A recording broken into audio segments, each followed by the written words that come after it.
Christmas के दिन मैं अपनी बेस्ट फ्रेंड से मिलने गई। अब क्रिसमस का त्योहार था तो वो घर की साफ सफाई में और विभिन्न पकवानों की तैयारी में लगी हुई थी, और केवल उसी दिन से नहीं बल्कि पिछले 1 हफ्ते से। मैंने उससे पूछा, साफ सफाई और पकवान तो ठीक है, मगर क्या क्रिसमस के दिन तुम चर्च गई? जिसका उत्तर था, इन सभी कामों के बीच में घर से बाहर कदम रखने का भी मैं सोच नहीं सकती। चर्च तो बहुत दूर की बात है। हाँ, मगर मैंने अपने पति और बच्चों को सही समय पर चर्च भेज जरूर दिया। एक और मेरी दोस्त और दूसरी ओर मेरी जान पहचान के एक प्रचारक हैं जो सुबह से शाम तक अपने प्रचारक संबंधित काम में व्यस्त रहते हैं। उनसे एक दिन मैंने यह पूछा, इस भागदौड़ के बीच आप कब प्रार्थना करते हैं? जिसका उत्तर उन्होंने यह दिया, कभी कभी मैं काम में इतना व्यस्त हो जाता हूँ कि मुझे समय का पता ही नहीं चलता। थकावट और समय की पाबंदी के कारण मैं हर दिन और कभी कभी कुछ दिनों प्रार्थना नहीं कर पाता।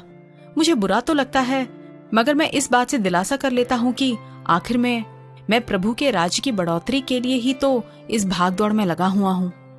सत्य वचन में प्रभु परमेश्वर के साथ एक गहरे रिश्ते की स्थापना और उसे बनाए रखने की जरूरत को काफी महत्वपूर्ण बताया गया है।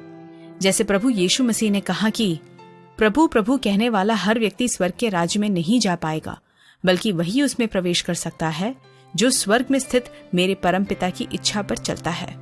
अब परम पिता की इच्छा को हम कैसे जान सकते हैं?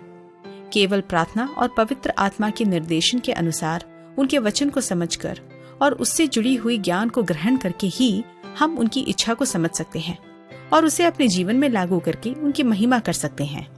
ऐसे ही प्रार्थनापूर्ण जीवन का प्रदर्शन स्वयं यीशु मसीह ने भी प्रदर्शित किया। अपने आप को त्योहार के समय या हर दिन किसी भी कारण व्यस्त रखकर अगर आप प्रभु के लिए उस समर्पित समय पर समझौता करते हैं तो आप गलत हैं। आइए ठान लेते हैं कि जिस प्रभु से हम अपने जीवन के आभारी हैं, उन्हें बिना किसी रोक टोक के अपना समय और अपना ध्यान हर दिन प्रदान करें। क्या आप कोशिश करेंगे?